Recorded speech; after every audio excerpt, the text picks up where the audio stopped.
Hello everyone, welcome back to the course of Electronics Engineering. So this is the lecture number 8 of Unit 4 Digital Electronics.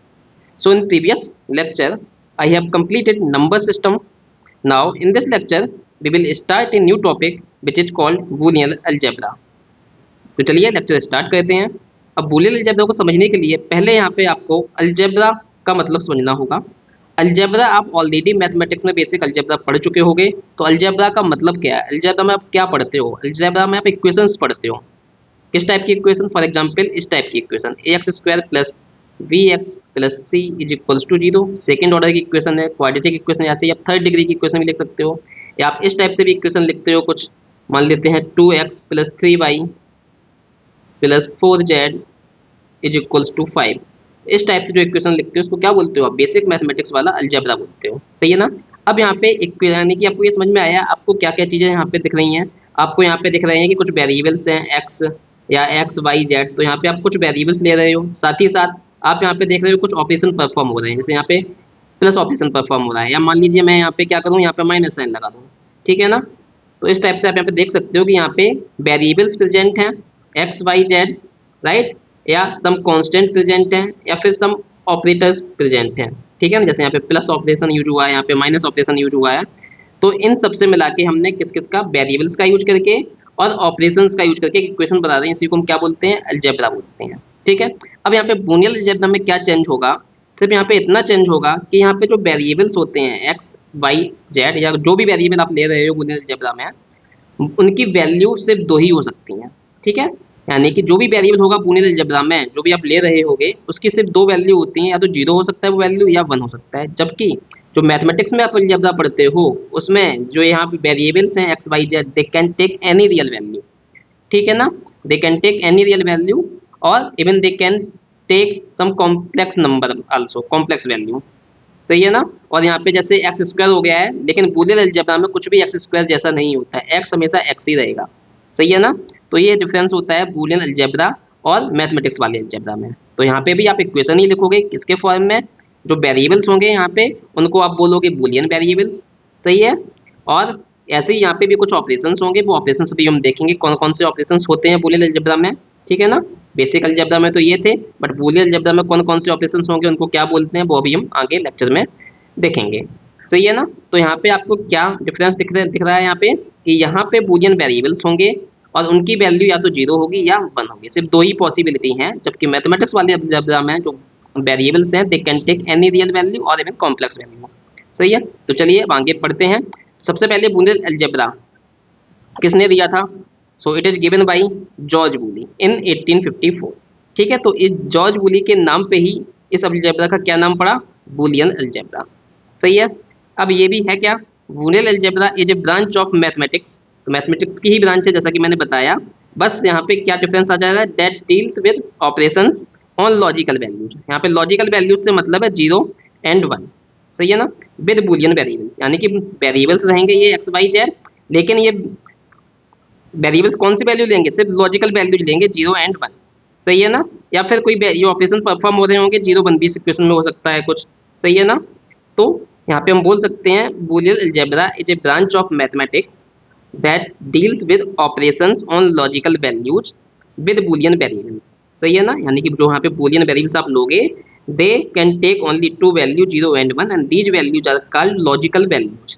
सही है। और operations कौन से होंगे वो भी हम आगे बताएंगे। सही है ना? तो इस टाइप की अलजेब्रा को हम क्या बोलते हैं? Boolean algebra. बस आपको इतना याद रखना है, जो भी बूलियन वेरिएबल होंगे वो सिर्फ दो ही वैल्यू देंगे, इधर जीरो और वन। सही है ना? These Boolean variables can take only two values, इधर जीरो और वन। सही है ना? अब यहाँ पे जो मैं ये लॉजिकल वैल्यूज ले रहा हूँ जीरो एंड वन, तो यहाँ पे लॉजिक वन का क्या मतलब होता है? लॉजिक वन का मतलब होता है ट्रू, और लॉजिक जीरो का मतलब होता है फॉल्स। सही है। अब ट्रू का मतलब यहाँ पे होता है हाई वोल्टेज से रिप्रेजेंट करना है आपको, और जीरो का मतलब लो वोल्टेज से रिप्रेजेंट करना है। सही ना? अब यहाँ पे ट्रू और फॉल्स का क्या मतलब है? जैसे मान लेते हैं आपकी जैसे एलईडी ग्लो कर रही है। ठीक है। कोई एलईडी है, अगर एलईडी ग्लो कर रही है यानी कि वो ऑन है, वो जल रही है, तो इसका मतलब वो ट्रू है, यानी कि उसको आपने हाई वोल्टेज प्रोवाइड किया हुआ है। ठीक है। तो एलईडी ग्लो कर रही है, इसका मतलब लॉजिक वन है। अगर एलईडी ग्लो नहीं कर रही है, यानी कि उसको आपने लो वोल्टेज दे रखा है, यानी कोई वोल्टेज अप्लाई नहीं किया है, लो वोल्टेज, उस वोल्टेज पे वो ऑन नहीं हो रही है, यानी कि ग्लो नहीं कर रही है, तो उसको हम बोलेंगे फाइल्स। फॉल्स। ठीक है ना। तो एलईडी ग्लो कर रही है, ट्रू यानी कि लॉजिक 1। एलईडी ऑफ है, इसका मतलब लॉजिक 0 यानी कि लो वोल्टेज। सही है ना। तो लॉजिक 0 लॉजिक 1 का मतलब यही है कि true and false, high voltage and low voltage. सही है ना। कोई चीज़ ट्रू है या नहीं, तो बूलियन अलजेब्रा में सब इसी की बात करेंगे। जो भी बूलियन वेरिएबल होगा या तो वो ट्रू होगा यानी कि लो वोल्टेज हो, हाई वोल्टेज होगा, या लो होगा इसका मतलब फॉल्स होगा तो लो वोल्टेज होगा। सही है ना। अब यहाँ पे अगर इसको मैं वैल्यू के फॉर्म में लिखूँ कि मान लीजिए अगर हाई वोल्टेज आप दे रहे हो मान लीजिए +5 वोल्ट। ठीक है ना। जैसे आप एलईडी है, एलईडी को आपने +5 वोल्ट दिया, तो ये +5 वोल्ट किसको रिप्रेजेंट करेगा, क्योंकि +5 वोल्ट पे एलईडी ग्लो कर जाएगी। सही है ना। तो +5 वोल्ट को आप प्रेजेंट करोगे किससे, लॉजिक 1 से। कब, अभी आपको ऐसे नहीं देखना है, यहाँ पे मैंने +5 वोल्ट दिया है लेकिन साथ में एक वोल्टेज और दे देता हूँ आपको, 0 वोल्ट। सही है। आपके पास दो वैल्यूज हैं, एक +5 वोल्ट है और एक आपके पास 0 वोल्ट है। सही है ना।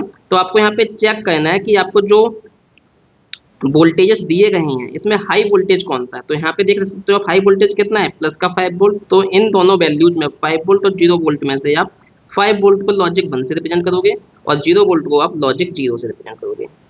सही है ना। तो यहाँ पे लॉजिक 0 और लॉजिक 1 का ये मतलब है, लॉजिक 1 का मतलब high voltage that is +5 volt here, and logic 0 का मतलब low voltage that is 0 volt here.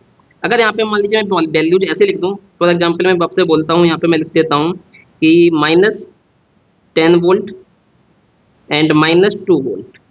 और अब मैं आपसे बोलूँ कि इसमें बताइए लॉजिक 0 कौन सा होगा और लॉजिक 1 कौन सा होगा। सही है ना। तो आप यहाँ पे बता सकते हो, आपको यहाँ पे विद साइन वैल्यू चेक करनी है कौन सी वैल्यू बड़ी है कौन सी छोटी है।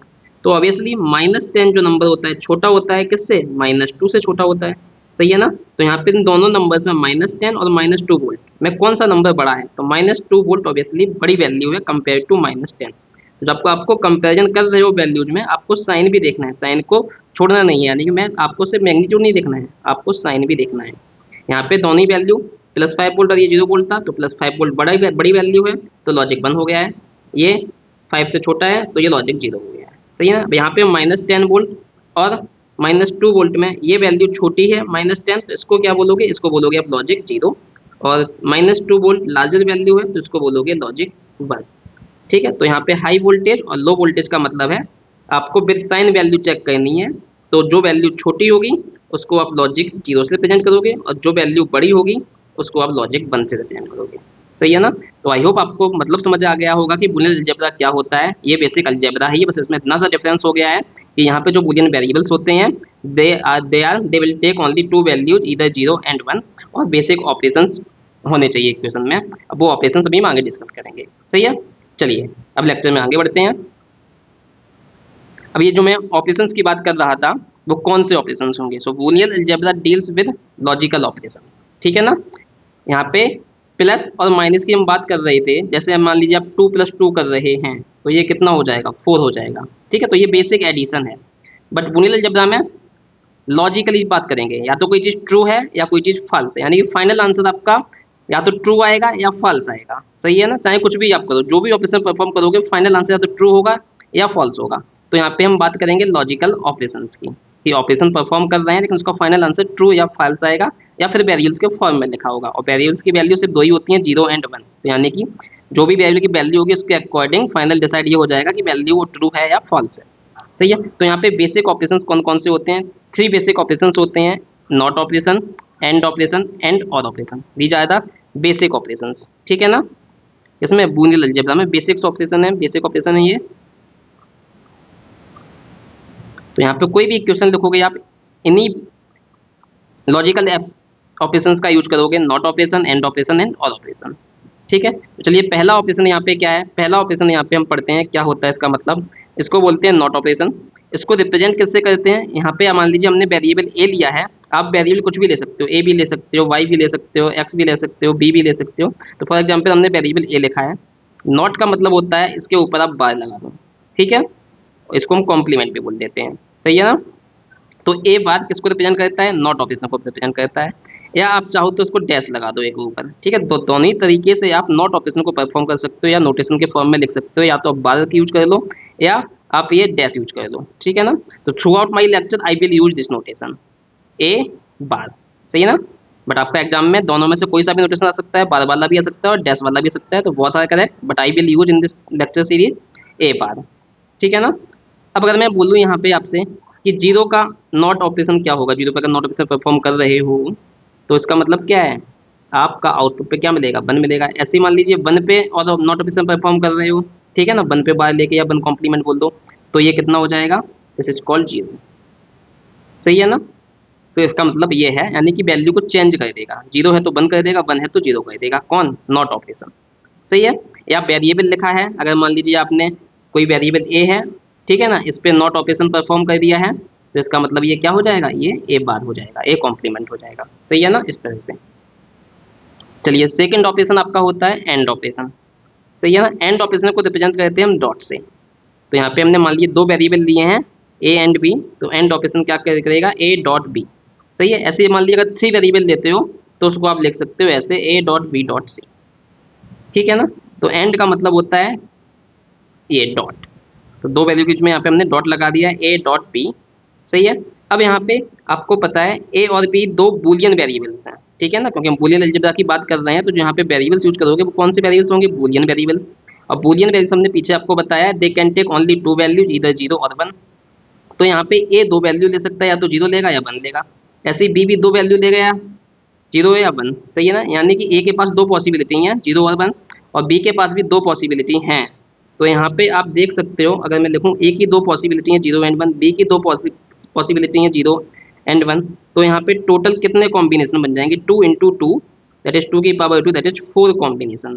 ठीक है ना, फोर कॉम्बिनेशन बन जाएंगे यहाँ पे। अब ये फोर कॉम्बिनेशन कौन कौन से होंगे वो मैंने यहाँ पे लिख रखे हैं। ठीक है। मान लीजिए ए जीरो हो सकता है, बी भी जीरो हो सकता है, तो जीरो डॉट जीरो, ये सिंपल आप डॉट की तरह लीजिए, सीधा इंटू की तरह लीजिए जैसे आप अलजेब्रा में पढ़ते हो। तो zero dot zero, final answer क्या आएगा, जीरो। दूसरी पॉसिबिलिटी हो सकती है कि ए जीरो हो बी वन हो, तो zero dot one zero, one dot zero तब भी जीरो आ जाएगा। ठीक है। और वन डॉट वन, जब वन डॉट वन लोगे तो आंसर क्या मिलेगा, वन मिलेगा। तो आप यहाँ पे देख रहे हो, अगर एक भी वेरिएबल जीरो हो गया है, ठीक है, जीरो जीरो जीरो, तो आंसर आना है जीरो। तो एंड ऑपरेशन में आप याद रखो, अगर एक भी इनपुट वेरिएबल की वैल्यू जीरो हो गई है, then output is zero. Output one कब मिलेगा यहाँ पे, जब सारे के सारे इनपुट वेरिएबल्स क्या हो, वन हो, एक ही कंडीशन में वन मिलेगा, अदरवाइज हमेशा जीरो मिल जाएगा। सही है ना। तो ये बेसिक से रूल है, इसको आपको याद करने की जरूरत भी नहीं है, आपको पता है जीरो से डॉट करोगे तो जीरो ही आना है। ठीक है ना। और वन वन है तो वन ही आना है। ठीक है, इसको कोई याद करने की जरूरत नहीं है, ये बेसिक नॉर्मल अंडरस्टैंडिंग के कंसेप्ट हैं। ठीक है, ऐसा नहीं है कि आप इसको याद कर रहे हो, क्योंकि याद करने जिस जैसी चीज़ ही नहीं है, तो बेसिक कॉमन सेंस वाली बात है। सही है। चलिए अब थोड़ा सा हम इस एंड ऑपरेशन को थोड़ा एक्सटेंड करते हैं कंसेप्चुअली। ठीक है। अगर मैं आपसे बोलूँ कि कोई भी वेरिएबल ए है और उसका मैं डॉट ले रहा हूँ जीरो के साथ, तो आंसर क्या आएगा। सही है ना। अभी मैंने यहाँ पे बोला था, अगर एक भी इनपुट यहाँ पे जो भी वेरिएबल्स थे इनपुट पे उनकी वैल्यू जीरो हो गई है, तो यहाँ पे जीरो के साथ कुछ भी लिखा हूँ, एक जीरो हो गया ना, तो आंसर जीरो ही आना है। सही है। अब मान लीजिए हम ए का डॉट ले रहे हैं वन के साथ। सही है। अब ए का डॉट वन के साथ लोगे तो क्या आंसर मिलेगा। तो यहाँ पे देखो वन का मतलब क्या होता है, किसी का वन के साथ डॉट लोगे तो सेम ही आंसर मिलना है, क्योंकि वन तो वैल्यू चेंज करेगा नहीं। या आप और अच्छे से समझना चाहते हो तो ऐसे बोल दो, अगर मान लो ए बूलियन वेरिएबल है, क्योंकि ये बूलियन अलजेब्रा है तो ये बूलियन वेरिएबल है ए, तो ए की वैल्यू या तो जीरो होगी या वन होगी। तो अगर ए जीरो होगा, ठीक है, तो ये हमको क्या मिल जाएगा, जीरो डॉट वन। कितना होता है, जीरो होता है, यानी कि अगर ए जीरो रहा तो आंसर भी जीरो ही मिलना है। अब मान लेते ए वन है, तो ये क्या हो जाएगा, वन डॉट वन, ये वाली लाइन रही, वन डॉट वन कितना आता है, वन रहेगा, यानी कि जब ए वन है तो आंसर भी वन मिल रहा है। यानी कि हम बोल सकते हैं यहाँ से कि ए जीरो है तो आंसर जीरो मिल रहा है, ए वन है तो आंसर वन मिल रहा है। तो यहाँ से क्या हो जाएगा, जो ए की वैल्यू है वही आंसर मिल रहा है, यानी कि ए डॉट वन कितना आएगा, ए ही आएगा। सही है।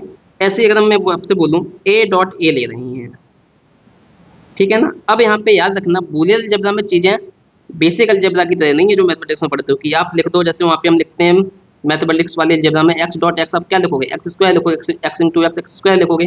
बट यहाँ पे ऐसा नहीं है, यहाँ पे आप ऐसा नहीं लिख सकते हो कि ए डॉट ए स्क्वायर, क्योंकि यहाँ पे हम लॉजिकल ऑपरेशंस की बात कर रहे हैं, यानी कि कोई चीज़ या तो ट्रू है या फॉल्स है, ए स्क्वायर की कोई वैल्यू ही नहीं होगी ऐसे। ठीक है, क्योंकि कोई भी वेरिएबल है उसकी वैल्यू या तो जीरो होगी या वन होगी। तो इसका फाइनल आंसर आपका एक सिंपल वेरिएबल के फॉर्म में आना है। ठीक है ना, ए स्क्वायर जैसा मत कर देना, this is not a logical operation, this is the mathematical operation A square. ठीक है। तो यहाँ पे हम बात कर रहे हैं लॉजिकल ऑपरेशन की, तो ए डॉट ए का क्या आंसर आएगा। अब आपको यहाँ पे देखो सोचना है ऐसे कि ए की वैल्यू दो ही हो सकती है, या तो जीरो होगी या 1 होगा। तो अगर ये 0 होगा तो 0.0 आएगा, जिसका आंसर क्या आ जाएगा, 0 ही आ जाएगा। सही है ना, यानी कि जो ए की वैल्यू ले रहे हो वही आंसर आ रहा है। ठीक। अब अगर ए 1 होगा तो 1.1 होगा, तब आंसर कितना आ जाएगा, 1 ही आ जाएगा, यानी कि जो ए की वैल्यू यहाँ पे है वही आंसर आ रहा है। सही है ना, तो इसका मतलब क्या है, ए ही आंसर आ जाएगा। ऐसे ही अगर हम लिखें यहाँ पे ए डॉट ए कॉम्प्लीमेंट, तो इसका आंसर क्या होगा, आप सोच सकते हो यहाँ पे भी कैसे होगा। अब देखो ए की वैल्यू या तो 0 होगी, अगर ए 0 होगा, सही है ना, तो ए कॉम्प्लीमेंट यहाँ पे लिखा है, 0 का कॉम्प्लीमेंट कितना है, 1 है। सही है ना, नॉट ऑपरेशन परफॉर्म करना है ये आप।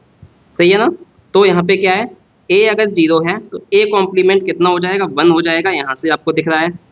तो 0.1 कितना आएगा, 0 ही आएगा। सही है ना, तो जब आपने ए 0 लिया तब आंसर क्या मिला, 0 ही मिला। सही है ना। अब ए की वैल्यू 1 लेते हैं, अगर ए 1 है, सही है ना, तो ए कॉम्प्लीमेंट कितना हो जाएगा, यानी कि 1 का कॉम्प्लीमेंट कितना हो जाएगा, 0 हो जाएगा। तो हो जाएगा ये 1.0, और 1.0 कितना होता है, 0 होता है, यानी कि तब भी आंसर 0 मिल रहा है। यानी कि ए की वैल्यू कुछ भी हो, चाहे 0 हो चाहे 1 हो, आउटपुट आपको हमेशा 0 मिल रहा है। तो यानी कि हम बोल सकते हैं A dot A complement is equals to 0। सही है ना। ठीक। ऐसे अगर मैं बोलूँ यहाँ पे आपसे, अगर मैं बोल दूँ यहाँ पे कि ए कॉम्प्लीमेंट डॉट 1 ले लो, तो आंसर क्या आएगा। अब यहाँ पे आपको कॉम्प्लीमेंट से कंफ्यूज नहीं होना है, आपने यहाँ पे देखा कि डॉट 1 के साथ डॉट लेने का मतलब जो यहाँ पे लिखा होता है वही आंसर आता है, तो इसका आंसर क्या आ जाएगा, ए कॉम्प्लीमेंट। ठीक है ना। तो आपको इस चीज़ को ऐसे भी समझना है कि यहाँ पे तो हमने सिंपल वेरिएबल ए लिखा है, अब एक ही जगह कुछ भी लिखा हो उसका 1 के साथ डॉट ले रहे हो तो आंसर ए आना है। सही है ना। अब यहाँ पे कुछ भी लिखा हो उसी के साथ डॉट ले रहे हो तो वही आंसर आना है सेम। सही है ना। ऐसे यहाँ पे एक ही जगह कुछ भी हो सकता है और साथ में उसका उसके का कॉम्प्लीमेंट लेके डॉट ले रहे हो तो उसका आंसर 0 ही होना है। ठीक है ना। तो ये आपको यहाँ पे याद, ये वाली प्रॉपर्टीज आपको बेसिकली याद रखनी है। ये वाली तो आपको याद करने की कोई जरूरत है नहीं, ये तो कॉमन सेंस वाली बात है, ये प्रॉपर्टी तो आप लिख ही लोगे। बट ये वाली थोड़ी सी आपको फोकस करना पड़ेगा कि इनके आंसर्स क्या होंगे। ये इंपॉर्टेंट प्रॉपर्टीज हैं कुछ जो आपको याद रखनी है। सही है। तो ये तो बात हो गई किसकी, एंड ऑपरेशन की, ए डॉट बी की। अब हम बात करते हैं और ऑपरेशन की, थर्ड ऑपरेशन। सही है ना। तो थर्ड ऑपरेशन क्या होगा, थर्ड ऑपरेशन को हम और बोलते हैं, और को किससे रिप्रेजेंट करते हैं, यहाँ पे प्लस साइन से रिप्रेजेंट करते हैं। ठीक है, ए और बी का मतलब है ये प्लस साइन यूज हो रहा है। सही है ना। बट यहाँ पे एडिशन, इस और का मतलब एडिशन नहीं है। सही है ना, इस और का मतलब है ए और बी, इस प्लस का मतलब है ए और बी। ठीक है, यानी कि इसका मतलब ये है कि दोनों में से अगर एक भी ट्रू हुआ, या तो ए या B, if any of one is true then output is true. सही है ना। तो और का मतलब है ए और बी। ठीक है, प्लस का मतलब यहाँ पे क्या हुआ, ए और बी। तो यानी कि या तो ए ट्रू हो या बी ट्रू हो, दोनों में से अगर एक भी ट्रू हो गया then the answer is true. तो इसी चीज़ को आपको यहाँ पे अप्लाई करना है। अब जैसे मैंने पीछे यहाँ पे बताया था कि 4 कॉम्बिनेशंस बन रहे हैं, तो यहाँ पे भी आपके 4 कॉम्बिनेशंस ही बनेंगे, क्योंकि यहाँ पे 2 वेरिएबल्स हैं ए एंड बी। तो ए की 2 पॉसिबिलिटी 0 एंड 1, बी की 2 पॉसिबिलिटी 0 एंड 1, तो 2 इंटू 2 मीन्स 4 कॉम्बिनेशन। 4 कॉम्बिनेशन वही 0 0 हो सकता है, 0 1 हो सकता है, 1 0 हो सकता है, 1 1 हो सकता है। अब यहाँ पे देखो 0 एंड 0 यानी कि दोनों ही फॉल्स हो गए, ए भी फॉल्स है, बी भी फॉल्स है, तो आंसर इज ऑल्सो फॉल्स, यानी कि logic 0। A is 0, B is 1, यानी कि ए लो वैल्यू है और वी हाई वैल्यू है, यानी कि this is false, this is true, then the answer is also true. अगर एक भी ट्रू हो गया, ए और बी बोल रहे हैं ना, ए या तो बी, ठीक है, इसका मतलब एक भी true then answer is true. तो 0 + 1 मीन्स 1, 1 + 0 मीन्स 1। ठीक है ना, एक भी ट्रू हो गया then the answer is true. Then यहाँ पे 1 + 1, तो यहाँ पे दोनों ही ट्रू हो गए, then the answer is also 1। अब यहाँ पे इसको ऐसे मत लिख देना 1 + 1 2, because this is not the addition, this is the logical operation. This plus is not addition, this plus is or operation which is logical. ठीक है, यानी कि A is true, here b is also true, if both are true then the answer is true। सही है ना। तो बस यहाँ पे ये वाला पॉइंट आपको याद रखना है, यहाँ पे 1 + 1 2 नहीं होगा, because this is not simple addition, this is the logical और ऑपरेशन। सो 1 + 1 मीन्स 1, ये आपको याद रखना है। अब जैसे हमने यहाँ पे एंड में ये ऑपरेशंस देखे थे ए के साथ करके, ऐसे हम और में भी देखते हैं क्या क्या होस्ट पॉसिबिलिटीज हैं। अगर मान लीजिए यहाँ पे हम a + 0 करें तो आपको आंसर में क्या मिलेगा। तो ऑब्वियस सी बात है, a + 0 कर रहे हैं, यहाँ पे a प्लस का मतलब और है। सही है ना, a और 0। अब ये डिपेंड करेगा कि a की वैल्यू क्या है। सही है ना, अगर a 0 होगा तो 0 + 0 क्या आ जाएगा, 0 ही आ जाएगा, यानी कि जो आप a ले रहे हो वही आंसर आएगा। अब a 1 लेते हो तो 1 + 0 हो जाएगा, यानी कि एक ट्रू हो गया तो आंसर भी 1 आ जाएगा। सही है ना। यानी कि जो ए ले रहे हो वही आंसर मिल रहा है, ए जीरो ले रहे हो तो आंसर जीरो आ रहा है, ए वन ले रहे हो तो आंसर वन आ रहा है। तो इसका मतलब फाइनल आंसर क्या लिख सकते हो आप, ए लिख सकते हो। ऐसे ही अगर आप ए प्लस वन करोगे तो आंसर क्या आएगा। तो अभी मैंने यहाँ पे बोला है अगर एक भी ट्रू हो गया है तो ए की वैल्यू कुछ भी होती रहे, ये तो ट्रू है ना, जब ये ट्रू हो गया तो आंसर क्या आएगा, वन आएगा। भाई कुछ भी होता रहे, अगर मान लीजिए जीरो है तो जीरो प्लस वन कितना आएगा, वन ही आएगा। अगर ए वन है, वन प्लस वन कितना आएगा, वन ही आएगा। यानी कि ए प्लस वन हमेशा वन लिखना है आपको, ए हटी गया यहाँ से, सही है ना। ऐसे ही हम बोले अगर आपसे ए प्लस ए, तो इसका आंसर क्या आएगा,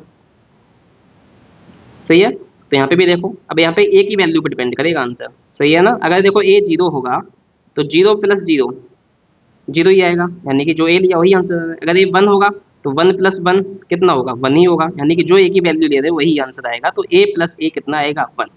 ठीक है। अब इस रूल को आप ऐसे भी एक्सटेंड कर सकते हो क्या, कि ए प्लस ए कितनी बार भी आप ऐसे और करके लिख लो, ए प्लस ए प्लस ए। ठीक है, यहाँ पे प्लस से मतलब है और से, सही है ना। तो ये आंसर ए ही आना है, सही है ना। Then A plus A complement अगर मैं बोल रहा हूँ तो इसका आंसर क्या आएगा, आप खुद से थोड़ा सोचिए। अब देखो यहाँ पे दो पॉसिबिलिटी यहाँ की हैं, ए की दो वैल्यू होंगी, या तो जीरो होगी या ए वन होगा। तो अगर ए जीरो होगा तो ए कॉम्प्लीमेंट अभी मैंने पीछे ही देखा था, जीरो का कॉम्प्लीमेंट वन हो जाएगा, तो जीरो प्लस वन कितना आएगा, वन आ जाएगा। सही है, यानी कि जब आपने ए जीरो लिया तो आंसर क्या आ रहा है, वन आ रहा है। ठीक है। अब ए वन लेते हैं तो ए कॉम्प्लीमेंट कितना हो जाएगा, जीरो।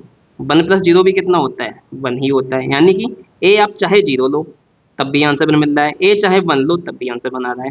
यानी कि ए कुछ भी हो आंसर हमेशा वन ही आना है। तो इसका मतलब क्या है, A plus A complement is always equals to one. तो यहाँ पे आपको ये चार प्रॉपर्टी याद रखनी है, कंसेप्चुअल प्रॉपर्टीज हैं ये, ठीक है ना। और ये तो बेसिक कॉमन सेंस वाली प्रॉपर्टी है, इसको तो आपको याद करने की जरूरत भी नहीं है, ठीक है ना। बस यहाँ पे लास्ट वाले भी याद रखना है, this is not the addition, this is the logical और operation, so one plus one is equals to one. ठीक है। अब यहाँ पे जैसे पीछे मैंने बताया था एंड ऑपरेशन के लिए, ऐसा नहीं है कि आप ए लिखो तो यहाँ पे कुछ और नहीं लिख सकते हो, तो आप कुछ और भी लिख सकते हो। जैसे मैं लिखूँ ए कॉम्प्लीमेंट प्लस वन, तो इसका आंसर क्या आएगा, if any of the input variable is one. ठीक है ना, यहाँ पे एक वन हो गया है, यानी कि एक भी ट्रू हो गया तो आंसर इज ट्रू। सही है ना। अब यहाँ पे कुछ भी लिख सकते हो आप, जैसे मान लीजिए यहाँ पे कुछ इक्वेशन लिख दूँ मैं, A B C plus one. ठीक है, तो वन तो ट्रू हो गया है ना, तो फाइनल आंसर इज का ट्रू, दैट इज वन। तो इस टाइप से आप लिख सकते हो। ठीक है। चलिए, तो ये तो बात हो गई बेसिक ऑपरेशंस की, किसमें, बूलियन अलजेब्रा में। तो बेसिक ऑपरेशंस थ्री हैं, not operation, and operation and dot operation. इन्हीं ऑपरेशन की हेल्प से हम कोई भी बूलियन इक्वेशन लिखेंगे, जैसा कि हम मैथमेटिक्स वाली अलजेब्रा में इस टाइप से इक्वेशन लिखते हैं, ऐसे ही हम बूलियन अलजेब्रा में भी इक्वेशंस लिखते हैं। उसको हम क्या बोलते हैं, उसको हम बोलते हैं बूलियन फंक्शन। सही है ना। तो बूलियन फंक्शन क्या होता है, एक इक्वेशन ही होती है। तो a function that is formed by the use of Boolean variables. बस यहाँ पे जो एक्स वाई जेड या ए बी सी जो आप वेरिएबल्स ले रहे हो, कुछ भी ले सकते हो, एक्स वाई जेड या ए बी सी या जो भी आप लेना चाहो, बट वो बूलियन वेरिएबल्स होंगे। इसका मतलब क्या है, वो जीरो और वन दो ही वैल्यू ले सकते हैं। तो a function that is formed by the use of Boolean variables and Boolean operators, यानी कि जो अभी हमने ऑपरेटर्स देखे हैं, not operation, and operation and or operation, उससे मिला इन दोनों का चीज के जो इक्वेशन बनाओगे, जो फंक्शन बनाओगे, उसको ही हम बोलते हैं बूलियन फंक्शन। सही है ना। तो यानी कि हम देख सकते हैं यहाँ पे, देखो मैंने क्या क्या इक्वेशन लिखी हुई है, एक y equals to A dot B plus C dot D plus E complement. ठीक है ना। तो यहाँ पे हमने जो क्या लिखा, वेरिएबल्स लिए हैं A B C and D E. ठीक है ना, ये सारे पांचों वेरिएबल सिर्फ दो ही वैल्यू दे सकते हैं, जीरो एंड वन, तो ये बूलियन वेरिएबल्स है। साथ ही साथ यहाँ पे हमने कौन कौन से ऑपरेशन यूज किए हैं, देखो एंड ऑपरेशन पे प्लस लगा के हमने और ऑपरेशन यूज किया है, और यहाँ पे ये नॉट ऑपरेशन यूज किया है। तो हमने यहाँ इस इक्वेशन में नॉट ऑपरेशन, एंड ऑपरेशन और ऑपरेशन यूज किए हैं, किस पे, बूलियन वेरिएबल्स पे। तो इसको हम क्या बोलेंगे, बूलियन फंक्शन बोलेंगे। ठीक है ना। ऐसे आप कोई सा भी फंक्शन लिख सकते हो, for example y equals to A dot B plus C into E, इस टाइप से भी आप कुछ लिख सकते हो। सही है ना। या मान लो मैं और लिख दूँ कुछ यहाँ पे, ए कॉम्प्लीमेंट प्लस सी।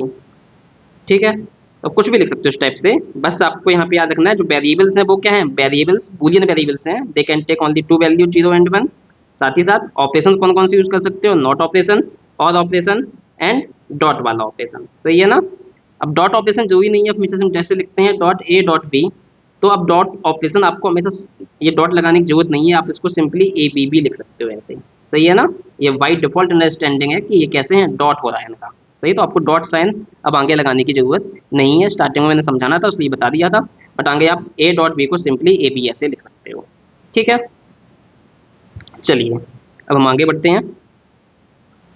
कॉम्प्लीमेंट, ठीक है। अब ये कॉम्प्लीमेंट जो मैंने भी नॉट ऑपरेशन बताया था वही है, ठीक है ना। इसमें हम कैसे इसको समझेंगे कि the inverse of the Boolean variable, जो भी आप बूलियन वेरिएबल ले रहे हो, ए ले रहे हो उसका इनवर्स का मतलब बार लगा दो, कॉम्प्लीमेंट ले लो, या बी ले रहे हो तो ऐसे लगा दो, सही है ना। तो the inverse of the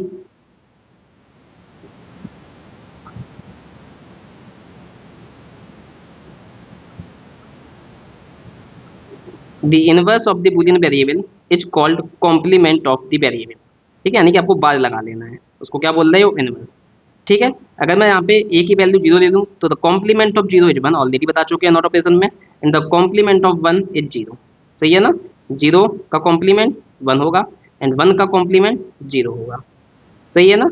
represent कैसे करते हो, ऐसे कि ए के ऊपर बार लगा दो, या जरूरी नहीं है आपकी कॉम्प्लीमेंट, कॉम्प्लीमेंट ऐसा नहीं है सिर्फ आप एक वेरिएबल पे लगा सकते हो, कॉम्प्लीमेंट आप किसी फंक्शन पे भी लगा सकते हो, जैसे हमने ये पीछे तो फंक्शन लिए हुए हैं तो इस पूरे फंक्शन पे भी कॉम्प्लीमेंट लगा सकते हो, या मैं बोल दूँ वाई का कॉम्प्लीमेंट क्या होगा, इस पूरे फंक्शन का कॉम्प्लीमेंट।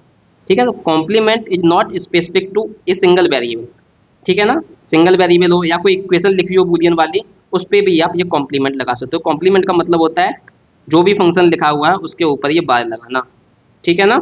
जैसे अगर मैं यहाँ पे बोलूँ एक एग्जाम्पल और लिख दूँ आपके लिए, जैसे ए बी लिखा है, कोई इक्वेशन है A B plus C D, तो अगर मैं इसका कॉम्प्लीमेंट फाइंड करने के लिए बोलूँ तो इसका मतलब क्या है, ऐसे कॉम्प्लीमेंट लगा देना है, सही है ना। इसको हम बोलते हैं कॉम्प्लीमेंट। और अभी मैंने पीछे ही बताया था नॉट ऑपरेशन में कैसे रिप्रेजेंट करते हैं, या तो आप बार लगा दो या डैश लगा दो, तो ऐसे ही कॉम्प्लीमेंट को भी आप डैश ऑपरेशन से भी रिप्रेजेंट कर सकते हो, कैसे, ए डैश, या इसको ऐसे भी लिख सकते हो A B plus C D और इस पूरे का डैश, सही है ना। तो आप दोनों में से कोई सा भी नोटेशन यूज कर सकते हो, एग्जाम में भी कोई सा भी आ सकता है, बट मैं ये बार वाला नोटेशन यूज किया करूँगा अपने लेक्चर्स में, ठीक है। चलिए अब आगे बात करते हैं लिटरल्स की, ठीक है ना। तो अभी आपको पता है वेरिएबल्स क्या होते हैं, जैसे ए ले रहे हो, बी ले रहे हो, सी ले रहे हो, आप इसको ऐसे भी ले सकते हो स्मॉल के फॉर्म में, ए स्मॉल बी सी, ठीक है। या आप एक्स वाई जेड के फॉर्म में भी ले सकते हो, स्मॉल भी ले सकते हो, कैपिटल भी ले सकते हो, सही है ना। तो इनको क्या बोलते हैं, वेरिएबल्स, ठीक है। अब यहाँ पे लिटरल्स का क्या मतलब ये समझते हैं। तो लिटरल्स का मतलब होता वही है वेरिएबल।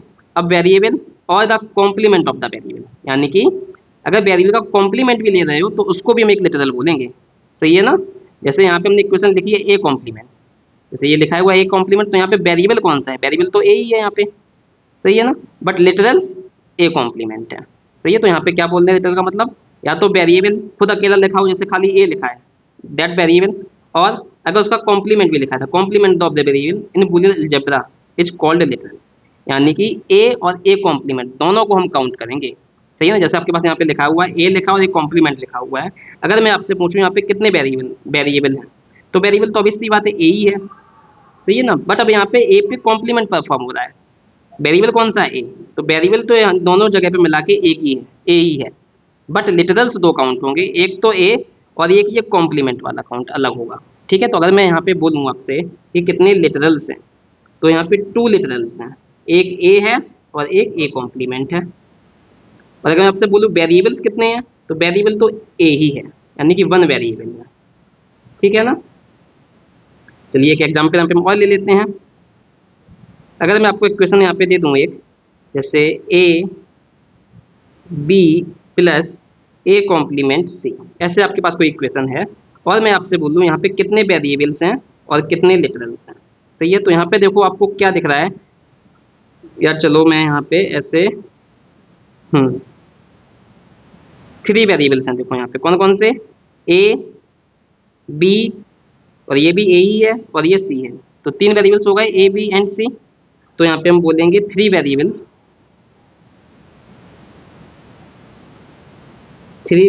हैं, कौन कौन से, ए बी एंड सी। और अगर मैं यहाँ पे लिटरल्स की बात करूँ तो कितने लिटरल्स होंगे, एक लिटरल है ए, एक है बी, अब ए कॉम्प्लीमेंट भी लिटरल काउंट होगा और सी एक लिटरल काउंट होगा, तो यहाँ पे कितने लिटरल्स हो गए, फोर लिटरल्स हो गए। तो आपको वेरिएबल्स और लिटरल्स में अब मतलब समझ में आ गया होगा क्या डिफरेंस है। लिटरल्स में हम कॉम्प्लीमेंट वाले को भी कंसीडर करते हैं और वेरिएबल में हम सिर्फ जो वेरिएबल है ए बी सी जो भी है या एक्स वाई जेड जो भी है सिर्फ उसको काउंट करते हैं, सही है ना। तो यहाँ पे लिटरल्स कौन कौन से हो जाएंगे, A A complement, B and C, 4 literals हो गए ये, सही है ना। तो जब भी आपको वेरिएबल्स काउंट करने के लिए पूछा जाए क्वेश्चन में, तो आप क्या चेक करोगे कि कौन कौन से डिफरेंट डिफरेंट वेरिएबल्स ले रहे हो, A B C X Y Z जो भी आप ले रहे हो, सिर्फ वेरिएबल लोगे, चाहे भले ही वो ए लिखा हो या ए कॉम्प्लीमेंट लिखा हो, उसको आप एक ही काउंट करोगे। और जब लिटरल्स की बात आ रही होगी, तो आप चेक करोगे कि ए लिखा है या एक कॉम्प्लीमेंट लिखा है। तो ए लिखा है तो एक होगा, और एक कॉम्प्लीमेंट भी लिखा है एक ही क्वेश्चन में, तो इनको आप अलग अलग काउंट करोगे, ए को भी काउंट करोगे और ए कॉम्प्लीमेंट को भी काउंट करोगे। बट अगर इन दोनों में वेरिएबल की बात करूँ, तो वेरिएबल तो सिर्फ ए ही है, बस यहाँ पे ए पे नॉट ऑपरेशन परफॉर्म हो गया है। So they will be called literals, A and A complement. तो ये याद रखना आपको लिटरल का क्या मतलब होता है। चलिए आगे बढ़ते हैं। अब हम बात करते हैं ट्रुथ टेबल की, सही है ना। अब ट्रुथ टेबल का क्या मतलब है, डेफिनेशन वगैरह हम बाद में देखेंगे, पहले हम बेसिक कंसेप्ट समझ लेते हैं, फिर आप डेफिनेशन तो आपको बहुत इजीली समझ में आ जाएगी। जैसे हम एंड ऑपरेशन की बात करें, तो एंड ऑपरेशन क्या होता है, ए डॉट बी। तो यहाँ पे दो वेरिएबल्स हैं ए एंड बी, तो ए एंड बी ले लिए। अब हमको पता ही है कितने कॉम्बिनेशन होंगे, 4 कॉम्बिनेशन होंगे, ऑलरेडी एंड ऑपरेशन हम देख चुके हैं, 0 0 0 1 1 0 एंड 1 1। ठीक है, तो यहाँ पे अगर एक भी 0 हो गया है तो आंसर इज 0, दोनों 1 होंगे तो द आंसर इज 1। तो यानी कि हमने क्या किया है, जो भी वेरिएबल्स थे इनपुट पे, यानी कि इस और ऑपरेशन में, उनके लिए कितने इनपुट कॉम्बिनेशन बन रहे हैं, तो यहाँ पे 4 इनपुट कॉम्बिनेशन बन रहे हैं। ठीक है ना। अब 2 है तो ए की 2 पॉसिबिलिटी 0 1, बी की 2 पॉसिबिलिटी 0 एंड 1, तो 4 कॉम्बिनेशन बन गए। इसके करस्पॉन्डिंग आउटपुट क्या आ रहा है, 0 0 0 एंड 1। ठीक है, तो यानी कि जो भी इनपुट कॉम्बिनेशन बन रहे हैं उसका करस्पॉन्डिंग आउटपुट जो आ रहा है वो आपको इस तरह से टेबल के फॉर्म में लिख लेना है। तो इसी टेबलर फॉर्म में को हम बोलते हैं ट्रुथ टेबल, सही है ना। यानी कि हम बोल सकते हैं a truth table is a representation of all the combination of input values. ठीक है ना, यानी कि ये सारा कॉम्बिनेशन की बात कर रहा हूँ मैं, एंड देयर करस्पॉन्डिंग आउटपुट्स, उनके करस्पॉन्डिंग जो आउटपुट आ रहा है इन द टेबलर मैनर, सही ना। सो it is the representation of all the input combination and their corresponding outputs in tabular form is called truth table. Okay, अब यहाँ पे आपको देखना है यहाँ पे कितने इनपुट कॉम्बिनेशन होंगे, तो ऑलरेडी आपको पता है इनपुट कॉम्बिनेशन क्या होंगे, 2 की पावर n होंगे, यानी कि 2 की पावर n रो जिसमें आ जाएंगे, सही है ना। या बोल दो इनपुट कॉम्बिनेशन बोल दो, या कितनी रो होंगी, तो 4 रो होंगी। यहाँ पे 2 वेरिएबल थे, तो 2 की पावर n का मतलब 2 की पावर 2, n यहाँ पे क्या है, n is the number of input variables. तो 2 इनपुट वेरिएबल्स हैं, तो 2 की पावर 2 मीन्स 4 रोज होंगे या 4 इनपुट कॉम्बिनेशन होंगे यहाँ पे, सही है। तो कितने इनपुट कॉम्बिनेशन हो जाएंगे वो कैसे फाइंड करोगे आप, 2 की पावर n से फाइंड करोगे, जहाँ पे n क्या है, नंबर ऑफ इनपुट वेरिएबल्स। ठीक है, तो आपको ट्रुथ टेबल का कंसेप्ट याद रखना है, ये आगे बहुत जरूरी टॉपिक है, बहुत इंपॉर्टेंट टॉपिक है, ये बार बार यूज करेंगे हम, ट्रुथ टेबल बार बार लिखा करेंगे। तो ट्रुथ टेबल का मतलब है कि आप इनपुट के कॉम्बिनेशन बना लो, उसके करस्पॉन्डिंग आउटपुट है उसको टेबलर फॉर्म में लिख लो, this is called truth table, सही है। और कितने कॉम्बिनेशन बनेंगे वो आप 2 की पावर n करोगे, जहाँ n क्या है, नंबर ऑफ इनपुट वेरिएबल्स। ठीक है, चलिए आगे बढ़ते हैं। अब यहाँ पे कुछ बेसिक लॉज देखते हैं बूलियन अलजेब्रा के, कौन कौन से लॉज होते हैं बूलियन अलजेब्रा में। ठीक है, तो यहाँ पे हमने अभी 2 ऑपरेशन पढ़े हैं, एक एंड ऑपरेशन पढ़ा है और एक और ऑपरेशन पढ़ा है। तो उन्हीं दोनों फॉर्म में हम देखेंगे कि एंड फॉर्म में ये लॉज क्या होंगे और के फॉर्म में ये लॉज क्या होंगे। तो पहला लॉ है आइडेंटिटी लॉ, ये ऑलरेडी आप देख चुके हो, बस यहाँ पे इसका हमने नाम दे दिया कि आइडेंटिटी लॉ। ठीक है ना, तो आइडेंटिटी लॉ का क्या मतलब है, यहाँ पे ए डॉट वन, इसका आंसर आपको ऑलरेडी पता है, हम एंड ऑपरेशन में देख चुके हैं, ए डॉट वन कितना होता है, ए होता है, सही है।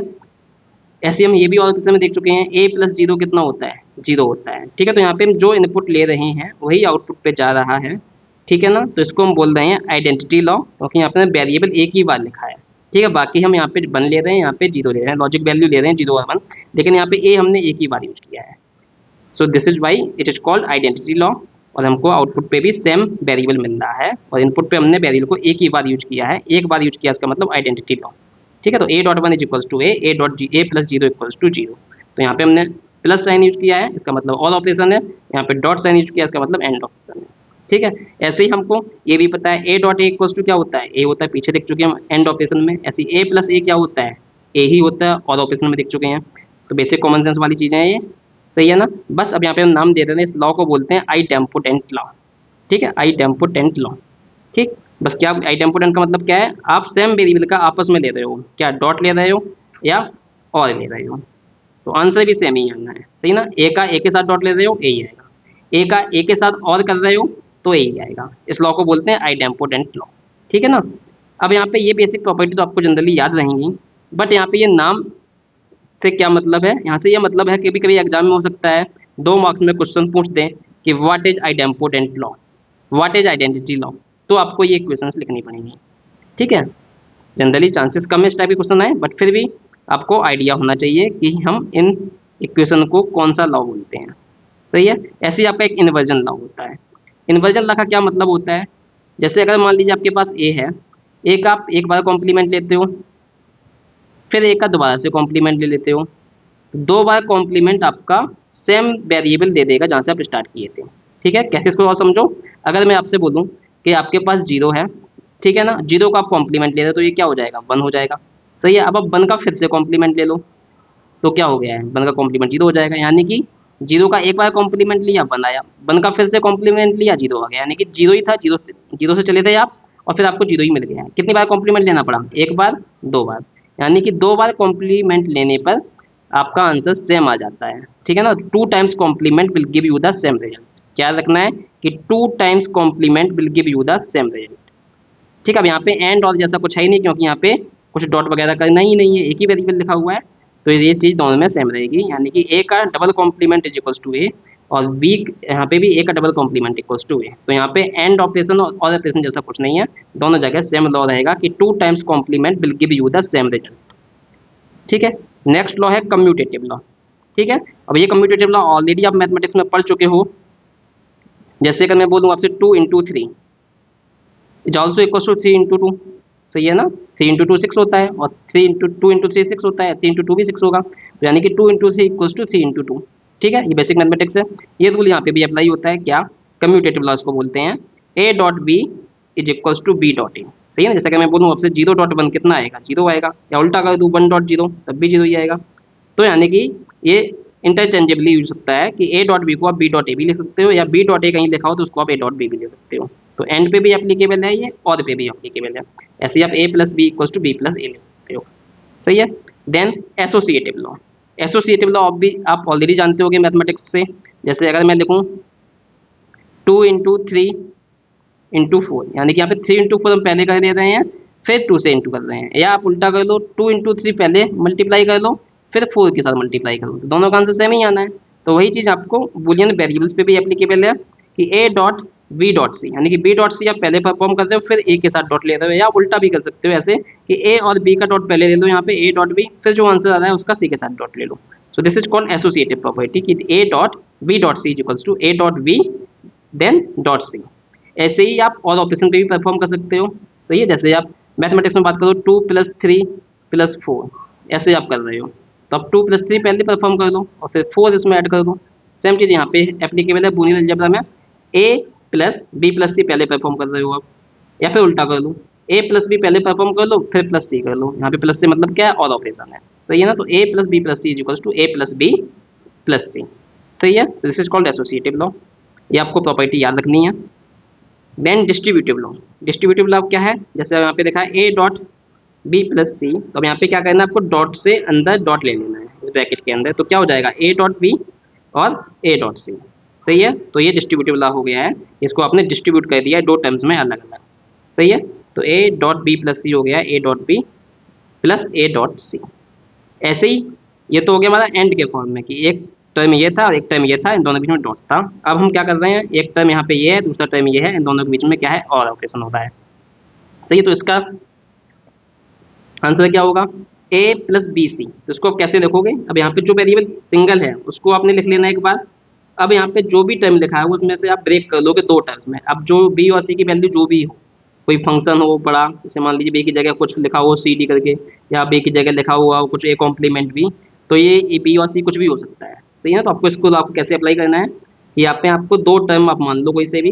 ठीक है, जैसे यहाँ पे बी और सी है, तो यहाँ पे क्या करना है, ए प्लस बी एक ब्रैकेट में रख लेना है और ए प्लस सी एक ब्रैकेट में लिख लेना है। तो इसको बोलते हैं distributive law, that is A plus B and A plus C. अब इसको आप इंटरचेंजेबली यूज कर सकते हो, कहीं आपके पास ऐसा फंक्शन लिखा हुआ है कि ए प्लस बी और ए प्लस सी, आप यहाँ पे देखो कौन सा फंक्शन सेम है, कौन सी वेरिएबल यहाँ पे कोई एक टर्म आ रहा है जो सेम है, तो यहाँ पे दोनों जगह ए लिखा हुआ है, तो आप क्या करोगे, एक को ए बार लिख लोगे, बाकी जो ये दो टर्म बचे हैं इनको आप डॉट लेके लिख लोगे, तो ए प्लस बी सी। ठीक है ना, तो इसको हम बोलते हैं डिस्ट्रीब्यूटिव लॉ। ठीक है, इसको अगर चाहो प्रूव करना चाहो तो प्रूव भी कर सकते हो इस वाले लॉ को। यहाँ पे तो आपको फर्स्ट वाले में तो कोई दिक्कत ही नहीं है, सिंपल हमने डॉट लिया और आपको ये वाला टर्म मिल गया है।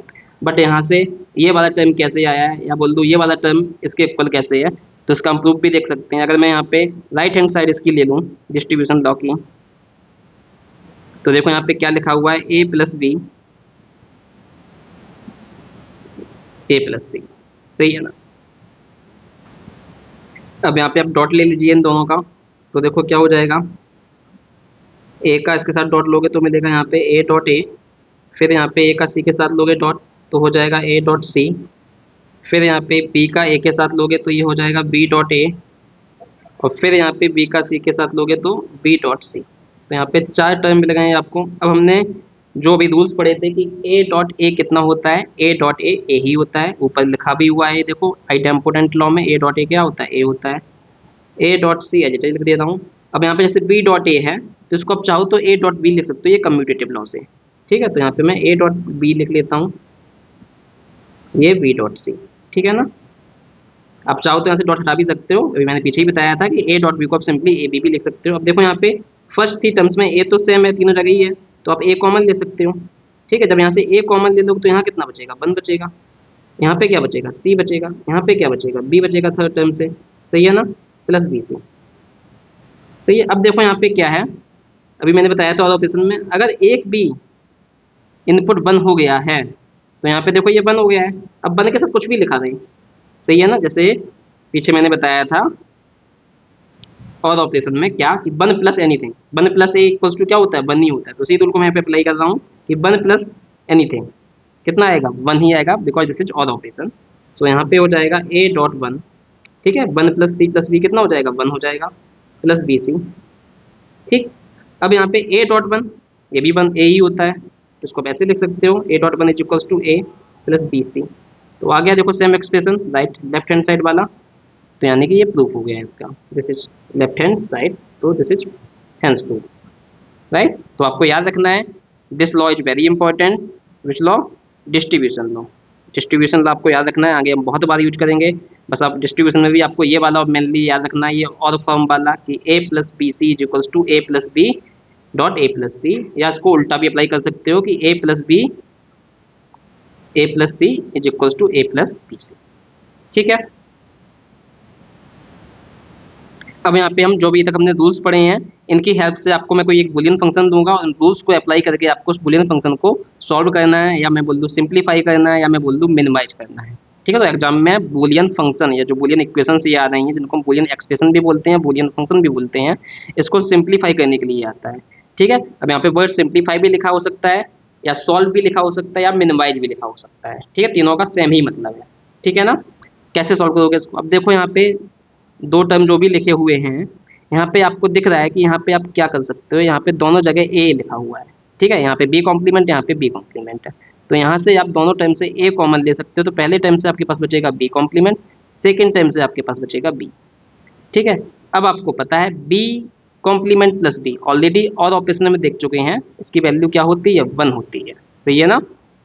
तो A B plus B complement कितना हो जाएगा, 1। अगर आप चाहो तो ऐसे लिख सकते हो यहाँ पे ब्रैकेट में, since B plus B complement is equals to 1, सही है ना। इनके ऑर्डर से मतलब नहीं है, क्योंकि अभी मैंने बताया कम्यूटेटिव होता है, क्या होता है, कम्यूटेटिव होता है, क्या A plus B equals to B plus A, ठीक है ना। तो इसमें कंफ्यूज मत होइएगा कि यहाँ पे बी कॉम्प्लीमेंट प्लस बी लिखा है और यहाँ पे मैंने बी प्लस बी कॉम्प्लीमेंट लिखा है, मैंने सिर्फ समझाने के लिए आपको लिखा है, जिससे ये कंसेप्ट है वो क्लियर हो जाए, ठीक है। तो बी प्लस बी कॉम्प्लीमेंट या B complement plus B this 1, तो यहाँ पे क्या हो गया ए डॉट 1, और ए डॉट 1 अभी हमने देखा है ए डॉट 1 कितना होता है, ए ही होता है। तो यहाँ पे जो इस फंक्शन का सिंप्लीफाइड आंसर आ रहा है क्या, y equals to A, so this is the answer for this simplified function. तो इस तरह से आपको जो बेसिक रूल्स हमने बताए हैं इनको अप्लाई करना है और इस तरह से फंक्शन को सिंप्लीफाई करना है, ठीक है। तो ये सेकंड वाले इस एग्जाम्पल में देखते हैं, सेकंड एग्जाम्पल पे सिंप्लीफाई, ये फंक्शन दिया गया y इक्वल्स टू कुछ, इसको आपको सिंप्लीफाई करना है। तो आप यहाँ पे देख सकते हो जो आपके फर्स्ट 2 टर्म्स हैं, सही है ना, फर्स्ट 2 टर्म में क्या कॉमन दिख रहा है आपको, ए कॉम्प्लीमेंट कॉमन दिख रहा है, और सेकंड टू इधर लास्ट के 2 टर्म्स में आपको क्या कॉमन दिख रहा है, दोनों जगह देखो ए प्रेजेंट है, तो आप फर्स्ट 2 टर्म में से ए कॉम्प्लीमेंट कॉमन ले लो और सेकंड लास्ट के 2 टर्म्स में से आप ए कॉमन ले लो, ठीक है ना। तो यहाँ से देखो क्या आ जाएगा, फर्स्ट 2 टर्म में जब आप ए कॉम्प्लीमेंट कॉमन लोगे तो यहाँ पे क्या बचेगा, बी कॉम्प्लीमेंट प्लस बी, और लास्ट के 2 टर्म्स में जब आप ए कॉमन लोगे तो यहाँ पे क्या बचेगा, बी कॉम्प्लीमेंट प्लस बी, सही है। अब ऊपर ही मैंने लिखा था बी कॉम्प्लीमेंट प्लस बी कितना होता है, 1 होता है, तो ये ए कॉम्प्लीमेंट डॉट 1 हो जाएगा प्लस ए ये क्या है बी कॉम्प्लीमेंट प्लस बी, इसकी वैल्यू भी 1 होती है। तो ए कॉम्प्लीमेंट डॉट वन के साथ किसी का भी डॉट लो तो जो यहाँ लिखा होता है वही आंसर आता है, एंड ऑप्शन में मैंने बता दिया था। ठीक है, ऐसे यहाँ पे ए डॉट वन ये भी यही आ जाएगा। अब अगेन यहाँ पे देखो क्या हो रहा है, ए प्लस ए कॉम्प्लीमेंट लिखा है तो ये और ऑप्शन वाली बात कर रहे हैं। जैसे यहाँ पे बी प्लस बी कॉम्प्लीमेंट 1 है, अब यहाँ पे बी की जगह कुछ भी हो सकता है, सही है ना। तो ए है तो क्या हो जाएगा 1 हो जाएगा। ऑलरेडी ये और ऑप्शन में हम देख चुके हैं। तो ये जो मैंने बेसिक रूल्स बताए हैं बूलियन अलजेब्रा में अभी तक, उन्हीं रूल्स को अप्लाई कर रहा हूँ मैं इन फंक्शंस को सिंप्लीफाई करने के लिए। तो यहाँ पे देखो ये फंक्शन लिखा तो इतना बड़ा सा था, लेकिन फाइनल ये है कितना 1 ही है, तो सिंप्लीफाई हो गया है कि नहीं हो गया है। तो y equals to 1, so this is the answer for this expression. Okay, अब यहाँ पे ऐसा ही नहीं है कि आप कोई फंक्शन सॉल्व कर रहे हो तो उसके लिए एक ही पॉसिबिलिटी है कि आप इसी तरीके से सॉल्व कर सकते हो, उसको आप अलग अलग तरीके से भी सॉल्व कर सकते हो। फॉर एग्जाम्पल अगर हमारे कोई स्टूडेंट ऐसे सोचता कि यहाँ पे फर्स्ट और थर्ड टर्म में से हम बी कॉम्प्लीमेंट कॉमन ले सकते हैं, देखो बी कॉम्प्लीमेंट दोनों जगह लिखा हुआ है, सही है ना। और सोचे कि सेकंड और फोर्थ टर्म में से हम क्या कॉमन ले सकते हैं, बी कॉमन ले सकते हैं। अगर ऐसे कोई करता है तब भी आंसर आ जाएगा। मैं करके दिखा देता हूँ, अगर दूसरे तरीके से करना चाहो कैसे कर सकते हो इसको। अगर मैं इसको ऐसे सॉल्व करूँ कि फर्स्ट और थर्ड टर्म में से कॉमन ले रहा हूँ, तो यहाँ से आप बी कॉम्प्लीमेंट कॉमन ले सकते हो। कितना आएगा, ए कॉम्प्लीमेंट प्लस ए, सही है।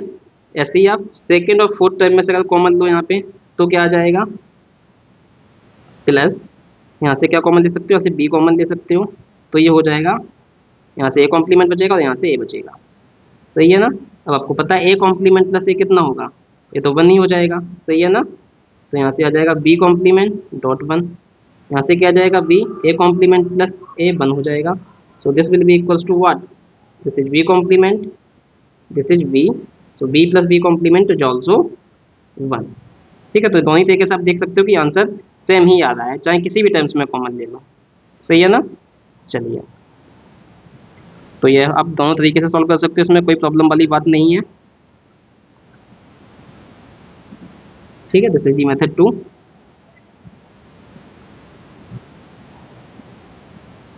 ठीक है, चलिए आगे हम देखते हैं क्या कर।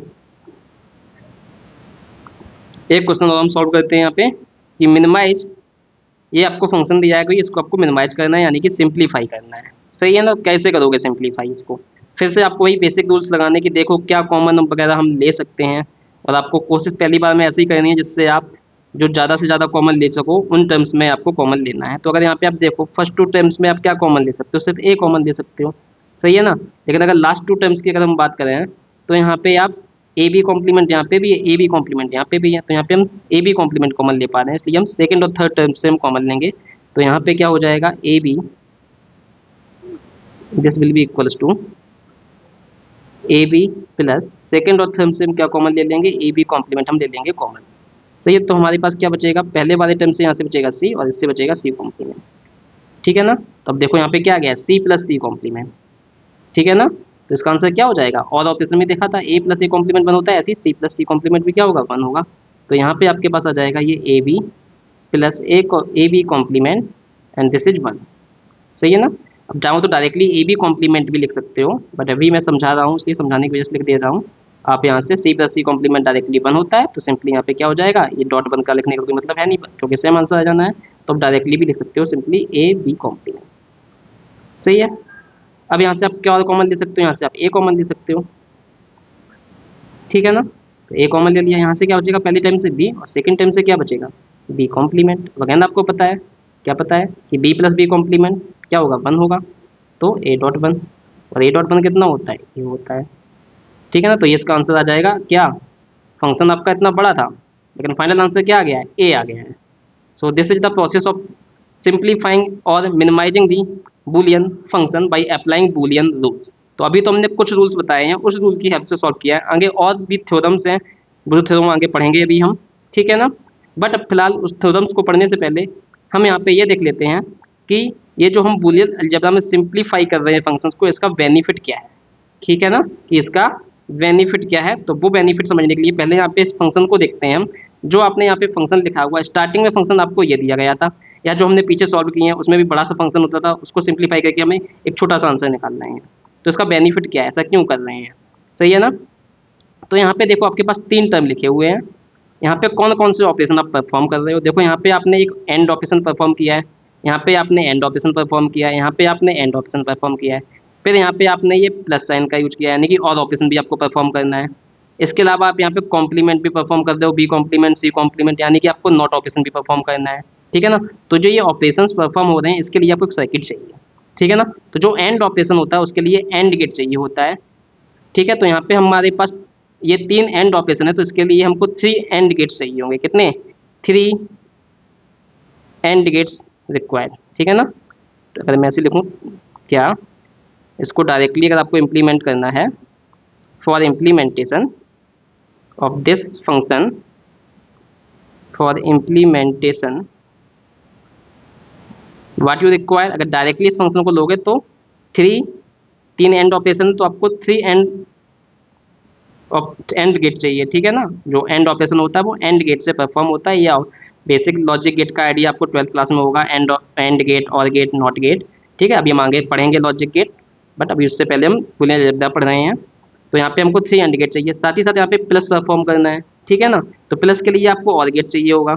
ठीक है। अभी अगर मान लीजिए आप 3 इनपुट वाला और गेट ले लेते हो कि एक इनपुट ये है, एक इनपुट ये है, एक इनपुट ये है, तो आपको एक और गेट चाहिए होगा। सही है ना। तो यहाँ पे 3 इनपुट वाला और गेट हम कंसीडर कर ले रहे हैं, तो एक और गेट चाहिए। फिर साथ ही साथ आपको बी कॉम्प्लीमेंट चाहिए, तो 2 जगह बी कॉम्प्लीमेंट है, तो एक आपको नॉट गेट चाहिए बी कॉम्प्लीमेंट के लिए और एक सी कॉम्प्लीमेंट के लिए, यानी कि 2 नॉट गेट और चाहिए आपको। तो यानी कि अगर इस फंक्शन को आप लोग इम्प्लीमेंट करना है कि आप ये फंक्शन मिले, तो आपको सर्किट में 3 एंड गेट, 1 और गेट और 2 नॉट गेट चाहिए होंगे। सही है ना। यहाँ पे एंड गेट में से ये 2 इनपुट का एंड गेट होगा, ये 3 इनपुट का है, ये 3 इनपुट का है। ऐसे ही हमारा जो और गेट है वो भी 3 इनपुट का है, और नॉट गेट तो सिंपल एक ही इनपुट होता है उसमें। आगे हम देखेंगे ये सारी चीज़ें। तो बी कॉम्प्लीमेंट के लिए चाहिए और एक सी कॉम्प्लीमेंट के चाहिए, तो 2 नॉट गेट चाहिए। यानी कि आपको इतनी चीज़ें सर्किट में लगानी पड़ेंगी। अब आप जितने गेट लगाओगे सर्किट में, तो सीधी सी बात है, हर सर्किट का अपना अपना, हर एक लॉजिक गेट का अपना अपना कॉस्ट होगा, तो सर्किट की कॉस्ट बढ़ेगी। ठीक है ना। साथ ही साथ इतनी सारी चीज़ें कनेक्ट करनी है आपस में, इतने सारे सर्किट, इतने सारे लॉजिक गेट्स, तो आपके सर्किट भी कॉम्प्लेक्स हो जाएगा। सही है ना। अब जब ये सर्किट में आप इतने सारे गेट लगा रहे हो, तो हर लॉजिक गेट पावर भी कंज्यूम करता है, तो यानी कि सर्किट की पावर भी बहुत ज़्यादा कंज्यूम होगी। तो इसमें देखो कॉस्ट भी आएगी बहुत ज़्यादा, पावर भी कंज्यूम होगी। सही है। सर्किट कॉम्प्लेक्स भी हो जाएगा। साथ ही साथ हर लॉजिक गेट जब भी जो आप इनपुट दे रहे हो, तो आउटपुट देने में थोड़ा सा टाइम लगाता है। जितने ज़्यादा लॉजिक गेट लगाओगे उतना ही ज़्यादा टाइम लगेगा आउटपुट को आने में, यानी कि सिस्टम आपका स्लो भी हो जाएगा, डिले आ जाएगा। तो अगर आप सिंप्लीफाई नहीं करोगे तो ये सारे ड्रॉबैक हो जाएंगे, कॉस्ट ज़्यादा होगी, सर्किट कॉम्प्लेक्स हो जाएगा, स्पीड स्लो हो जाएगी। ठीक है ना। पावर कंज्यूम ज़्यादा करेगा। तो बट अगर हम सर्किट को सिंप्लीफाई कर देते हैं इसको, तो यहाँ पे सिर्फ क्या आया है, ए आया है। तो ए तो डायरेक्टली इनपुट पे ए दे रहे हो, सीधा आउटपुट से कनेक्ट कर दो। सही है। बाई इक्वल्स टू ए। ठीक है ना। सीधा जो इनपुट दिया उसको डायरेक्टली आउटपुट से कनेक्ट कर दिया है। तो अब यहाँ पे देखो आप सिंपली ए ही लिखा है, तो आपको देखो ना तो एंड गेट चाहिए, ना नॉट गेट चाहिए, ना और गेट चाहिए, यानी कि यहाँ पे कोई भी गेट की जरूरत पड़ी ही नहीं। सही है ना। या पीछे भी जो हमने फंक्शन बनाए थे, तो यहाँ पे देखो इतना बड़ा फंक्शन था, तो यहाँ पे आपको एक एंड गेट, 2 एंड गेट, फिर एक और गेट चाहिए, फिर ये नॉट गेट चाहिए, लेकिन यहाँ पे खाली ए ही आंसर आया है। ऐसे यहाँ पे इतना बड़ा फंक्शन लिखा था, फाइनल आंसर बनी आया है। ठीक है। या जो भी फंक्शन हम सॉल्व कर रहे हैं, तो जो आपको स्टार्टिंग में दिया गया होगा फंक्शन, तो उसको जब सिंप्लीफाई करोगे तो उससे तो छोटा ही आ जाएगा जो आपको दिया हुआ है, यानी कि सर्किट में आपका सिंप्लीफाई हो गया है। यानी कि सर्किट में ये लॉजिक गेट्स वगैरह का यूज कम होगा, यानी कि सर्किट फास्ट हो जाएगा, कॉस्ट कम हो जाएगी, कॉम्प्लेक्सिटी कम हो जाएगी। So these are the benefits of simplifying the Boolean function. ठीक है। तो जरा इनको मैं समराइज कर लेता हूँ। The advantage of simplifying of Boolean function, क्या एडवांटेज रहेंगे बूलियन फंक्शन को सिंप्लीफाई करने के। तो पहला बताया हमने कि number of logic gate decrease. सही है। ऑब्वियसली जब सिंप्लीफाई कर रहे हैं तो फंक्शन छोटा हो गया है, तो लॉजिक गेट डिक्रीज हो जाएंगे इंप्लीमेंटेशन में। अब लॉजिक गेट हट गए हैं, तो सीधी सी बात है, जो हर एक गेट आउटपुट प्रोवाइड करने में डिले ले रहा था वो कम आएगा, सो स्पीड इंक्रीजेस। जब लॉजिक गेट कम हो गए तो पावर भी कम लगेगी, तो पावर डिसिपेशन डिक्रीजेस, कॉस्ट भी कम हो जाएगी, साथ ही साथ सर्किट की कॉम्प्लेक्सिटी भी कम हो जाएगी, रिड्यूसेस। सही है ना। यहाँ पे कहने का मतलब ये है, अगर मान लीजिए आपको मोबाइल फ़ोन चाहिए, तो आप चाहते हो कि मोबाइल फ़ोन आपको सस्ते में मिल जाए, आप चाहते हो उसकी बैटरी ज़्यादा चले। सही है ना। और आप क्या चाहते हो कि वो फास्ट चले। ठीक है ना। पावर कम कंज्यूम करे, पावर कम कंज्यूम करेगा तो सीधी सी बात है कि बैटरी जो होगी बैटरी आपकी ज़्यादा चलेगी। सही है ना।